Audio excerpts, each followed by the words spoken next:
দিনাজপুরের বীরগঞ্জ উপজেলার রকি ইসলামের বাসায় প্রেমের দাবিতে অনশন করছেন শান্তা ইসলাম নামে এক কলেজ শিক্ষার্থী।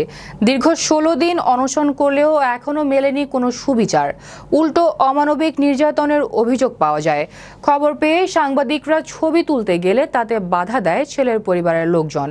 রকির সাথে দীর্ঘ ১ বছরের সম্পর্ক করলেও বিয়ে করতে অস্বীকার করে।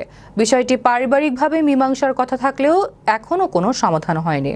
শান্তা রহমান, আমার বাড়ি এলাইগা সরকার পাড়া ৮ নং ইউনিয়ন ৩ নং ওয়ার্ড। আমি রকি আহমেদের বাড়িতে আসছিলাম। আমাদের দীর্ঘ ১ বছরের সম্পর্ক, আমাদের মধ্যে শারীরিক সম্পর্কও হয়েছে। এখন আমাকে কথাও দিছিল, ১৪ তারিখে আমাদের দেখা হয়েছিল। আমার কাছে সেরকম প্রমাণও আছে। অনেকে অনেক খারাপ ব্যবহার করছে। এমনকি আমার একটাই দাবি, আমাকে ভাইয়া, আমি মরলে এখানে মরবো।